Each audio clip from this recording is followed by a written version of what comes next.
teteli arong pu dak tantili pi po arong ilitum dak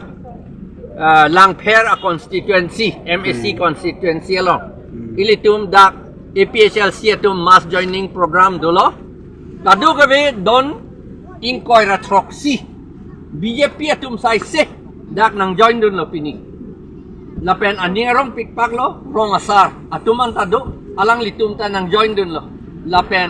non ke alang litum kadu eta pulo jok apan da ferere ka fere nang ike aron apan si fere chot nang iku si alang litum da pulo lapen ni litum dak pini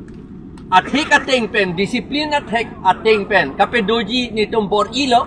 meeting an pe derware titi ahut pen lasi disiplin ateng pen ke doji ka bor I pen si pini ge te angdang pen si ni tum meeting pe jut thek lo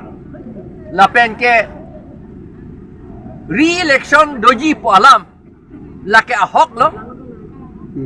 high court long case do bom lo atumi dikha sinili ako sohi kipiti kang lang non bang inkoy ratrok asi MEM atom phat MSC atom phat hang po alang litum anta court along arjap nang po alang litum mithang le arjap jesita advocate alang litum paparjap toy nang po lapen ke laso phi chikloy jon lo ne chikloy jon ni lo ne aphi ke ako hearing do thupo hearing batai ko anlo ne ke doji ne lipu thek seta binong ke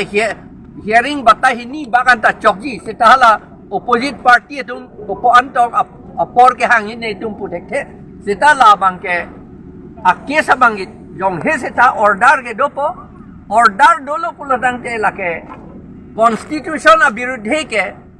justice chief justice dupta ningje un e latuke anke constitution along article 243 m along ke top do lapen Assam Panchayati Raj Act 1994 section 1 clause 2 along do la panchayat aron pen ke election chot kali jat akam ta 6 schedule area arlo ke panchayat pen ke nang claim un e ku ke tok do la potsi la ke election aprang ke dotang chuhet ke dotang la ke aron re pen ke do a election ke plang det po la pen re-election ako election do thuai thak po la thu ke ahok alam lo lapen ke lancho takalilang lanon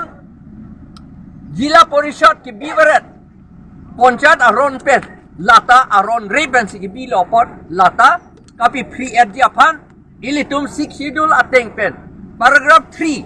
EGF pen ke claim japan si la 6 schedule aron ateng pen si sik nang po kado vita la hello pinyalam